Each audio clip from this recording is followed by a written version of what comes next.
যুগ্ম জীৱনৰ পাতনি মেলা মোহময়ী অভিনেত্ৰী বৰষাৰাণী বিষয়া বৰুৱাই পোনপ্ৰথমবাৰৰ বাবে সামাজিক মাধ্যম ফেচবুকৰ জৰিয়তে মনৰ ভাৱ পোষণ কৰিছে।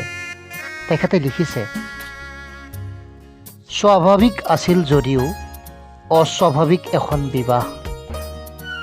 প্ৰয়াত পুত্ৰৰ বোৱাৰীয়েকক শহুৰে কৰিলে কন্যাদান আৰু দেউৰাকে তুলিলে আখৈ।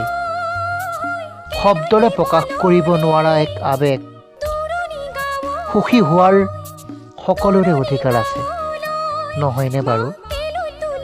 মই মোৰ প্ৰয়াত স্বামীৰ পিতৃ মাতৃ বাবুল শইকীয়া আৰু বাবলি শইকীয়াৰ ওচৰত চিৰকৃতজ্ঞ হৈ থাকিম। সমাজত আপোনালোকৰ এই মহানুভৱতা সদায় এক আদৰ্শ হৈ ৰ'ব। আৰু বনি, তই এতিয়াৰ পৰা মোৰ ভাই।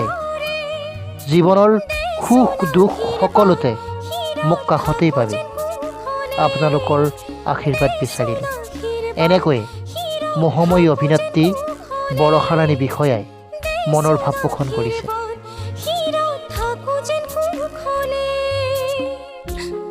মন দিগন্তৰ অলেখ কল্পনাত লুকাভাকু খেলি থকা সপোনবোৰ বাস্তৱায়িত হওক। যুগ্ম জীৱনটো কেৱল সুখ আৰু সুখেৰে ভৰি পৰক। ৰামধেনুৰ 7টা ৰঙৰ দৰে উপচি পৰক জীৱনৰ ৰংবোৰ। তাৰে কামনা কৰি শেষত বহুত শুভকামনা জ্ঞাপন কৰিছোঁ। তই কান্দিলে জাননে দেউতাৰ হ'ব কি গতি।